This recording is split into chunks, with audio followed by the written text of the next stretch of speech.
quando o André disse que ia convidar para um debate o João Galamba, o Rui Tavares e eu para discutir o Estado Social, de certeza que era para chegar à conclusão que não havia muitas diferenças e que, portanto, a convergência à esquerda era evidente, não é? Pronto, faltou o João Galamba.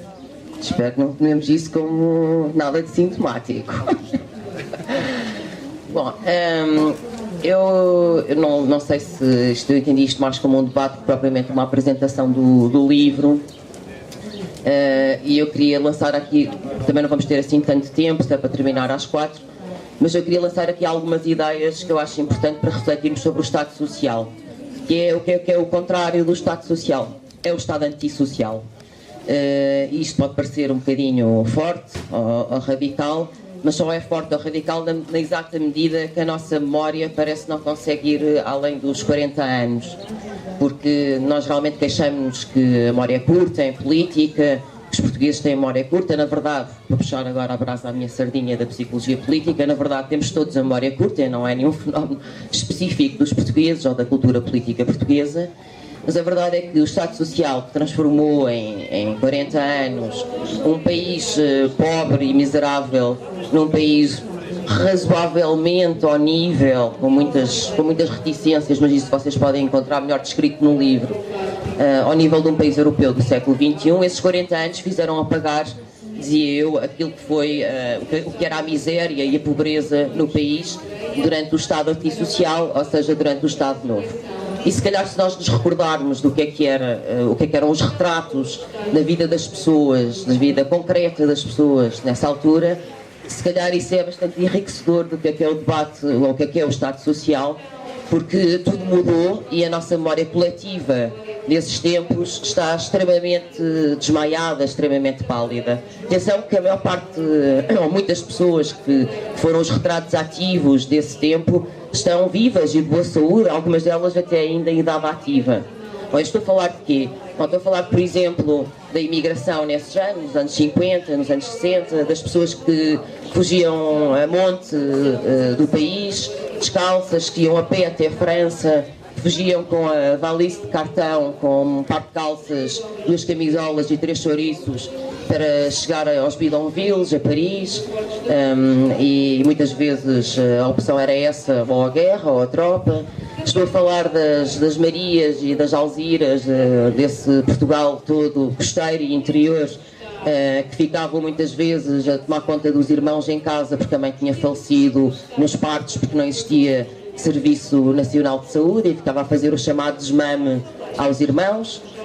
que só calçava o primeiro par de sapatos aos 25 anos e só aos domingos, para os poder poupar, que tinha 2 ou 3 filhos que tinham morrido também nos partos e que eles mesmos continuavam a ser pescadores ou no máximo a trabalhar nas mercearias 12 horas por dia, tal como tinham sido os pais e os avós e os bisavós, ou seja, sem qualquer possibilidade de mobilidade social. Muitas dessas mulheres eram não só remetidas então à esfera da domesticidade, mas como em vez de poderem dar um berço aos seus filhos, dava-lhes um caixão, ou em vez de poder tapar com lençóis, tapavam com terra, e essa era a realidade de muitas mulheres portuguesas também. Ou, por exemplo, o caso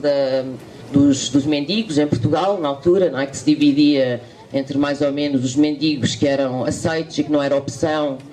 nessa lógica assistencialista, que eram os órfãos, as viúvas, as crianças, ou os chamados mendigos por necessidade, que basicamente eram corridos da rua pela PSP, que era também encarregue dos asilos ou das mitras, daquelas que eram as colónias de reeducação dos mendigos que não deviam perturbar a chamada alma nacional, e portanto eram conduzidos a esse processo de reeducação, onde deviam aprender a humildade, a obediência, mas também interiorizar isso, não é propriamente nenhuma interpretação minha, é o que está escrito, sentimentos de culpa e de gratidão face àqueles que supostamente se lavam por eles. E portanto isto é mais ou menos o retrato do Estado Social, ou do Estado antissocial que existia na altura. O Estado Social criou-se nestes 40 anos justamente para podermos fazer uma sociedade melhor, de uma maneira geral, mais igual, mais justa, e que tenha mais oportunidades para todos, e que nessas oportunidades não fiquem reduzidas àqueles que já as têm, há de início, por uma série de circunstâncias, ou uma espécie de uma proteção da pobreza, que é mais ou menos isso que acontece neste momento, que é cristalizar a pobreza numa lógica assistencialista, portanto proteger a pobreza, mandando-lhe os mínimos para que permaneçam pobres, mais ou menos qualquer coisa semelhante a estes mendigos por necessidade do Estado Novo, para que permaneçam pobres e que não haja nenhuma hipótese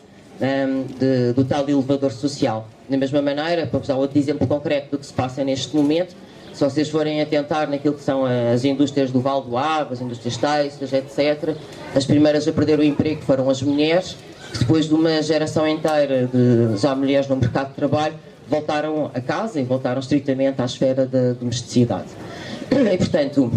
o que eu acho que é importante nós discutirmos no Estado Social? Em primeiro lugar, nós podemos fazer